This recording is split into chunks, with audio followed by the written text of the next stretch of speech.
E o PIB no terceiro trimestre de 2025 cresceu 0,1% e no acumulado em 12 meses apresenta um crescimento de 2,7%.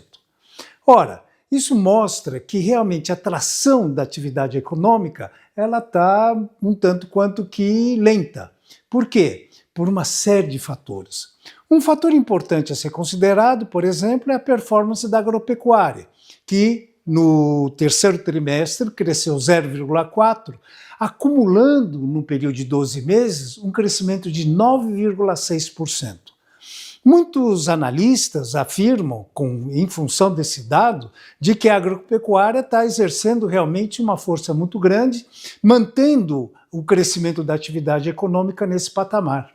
Entretanto, nós temos que levar em consideração que a agropecuária, no cálculo do PIB, tem um peso de apenas 6,3%.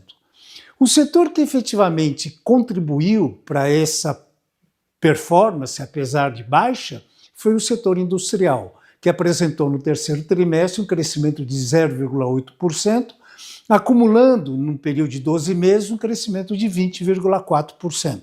E não podemos esquecer do setor de serviços, que cresceu 0,1%, acumulando no período de 12 meses 2,2%.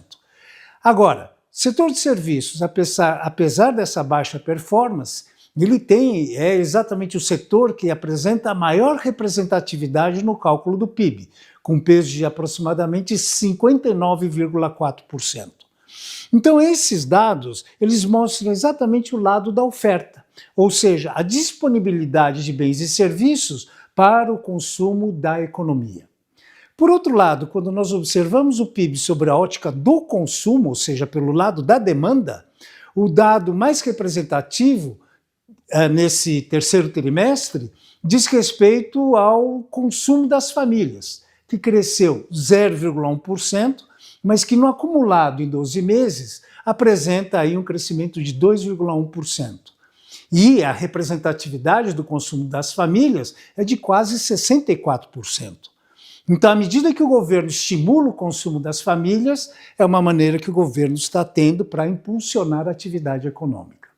O governo propriamente dito, que é o segundo maior consumidor da economia, com uma representatividade de aproximadamente 19%, cresceu nesse terceiro trimestre 1,3%, perfazendo no acumulado de 4 trimestres 1,2%. E um setor que chama atenção é a formação bruta de capital fixo, ou seja, investimentos que foram realizados no setor produtivo da economia, que cresceu 0,9% e perfazendo nesse período de 12 meses quase 6% de crescimento. Isso é um bom sinal. Por quê? Porque à medida que nós temos esses investimentos no setor produtivo, isso acaba se constituindo numa garantia de oferta ou de produção nos próximos períodos. Mas aí surge uma preocupação.